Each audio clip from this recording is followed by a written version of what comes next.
తెలుగు రాష్ట్రం నడిపొట్టు నుంచి హెచ్చరిస్తున్నా. మీ పద్ధతులు మార్చుకోకపోతే మీకు నా తెలుగు కుటుంబం సమాధి కట్టే రోజు దగ్గరలోనే ఉంది.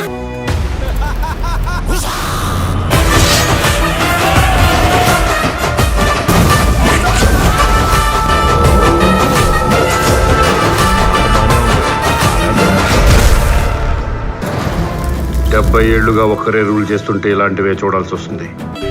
ఒక పని 10 మందికి ఉపయోగపడుతున్నప్పుడు దాన్ని ఆపటానికి 10 తలలున్న రావణాసురులు ఎందరో ఉంటారు. వాళ్ళని ఎదిరించి ముందుకెళ్లాలంటే ఆయుధం పట్టక తప్పదు.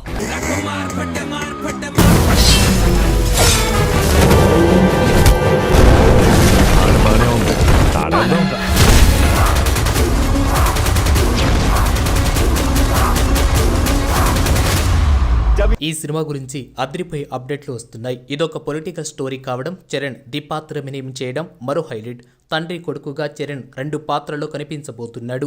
ఒక పాత్ర రైతు అయితే మరొక పాత్ర కలెక్టర్ కమ్ పొలిటీషియన్. ఈ 3 పాత్రల్లో డైరెక్టర్ శంకర్ నెక్స్ట్ లెవెల్లో చూపించే ప్రయత్నం చేయబోతున్నాడు.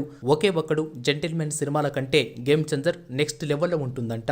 ఈ సినిమా ద్వారా సమాజానికి ఓ గొప్ప సందేశం కూడా ఇస్తున్నట్లుగా సమాచారం అందుతూ ఉంది. అలాగే సినిమాలో నటించిన నటీనటులంతా సినిమా గురించి ఎంతో గొప్పగా చెప్తున్నారు. తాము పోషిస్తున్న పాత్రలు సహా కథా కథనాలతో డైరెక్టర్ శంకర్ మార్కు చిత్రమని, ఈ మూవీ బ్లాక్ బస్టర్ అని చెప్తున్నారు. ఈ సినిమా 2 గంటల 50 నిమిషాలు. సినిమాలో ఇంటర్వెల్ బ్లాంక్ సినిమాకే హైలైట్ గా ఉండబోతుందంట. ఈ నేపథ్యంలో వచ్చే చరణ్ యాక్షన్ సన్నివేశాలు నెక్స్ట్ లెవెల్లో చూపించబోతున్నట్లుగా తెలుస్తూ ఉంది. థియేటర్లో ఫ్యాన్స్ కు పూనకాలు గ్యారంటీ అని చెప్తున్నారు. చరణ్ స్టైలిష్ యాక్షన్ మామూలుగా ఉండదని, డైరెక్టర్ శంకర్ ఈ యాక్షన్ సీన్ ని చాలా యూనిక్ గా ప్లాన్ చేసినట్లుగా తెలుస్తూ ఉంది. ఇక క్లైమాక్స్ లో టెస్టులు, చేజింగ్ సన్నివేశాలు ప్రేక్షకులకు ఊహకు అందని విధంగా తెరకెక్కించినట్లుగా మాట్లాడుతున్నారు. సినిమాలో ఈ 2 యాక్షన్ బ్లాక్స్ చిత్రాన్ని నెక్స్ట్ లెవెల్ కు తీసుకెళ్తాయని చెబుతున్నారు.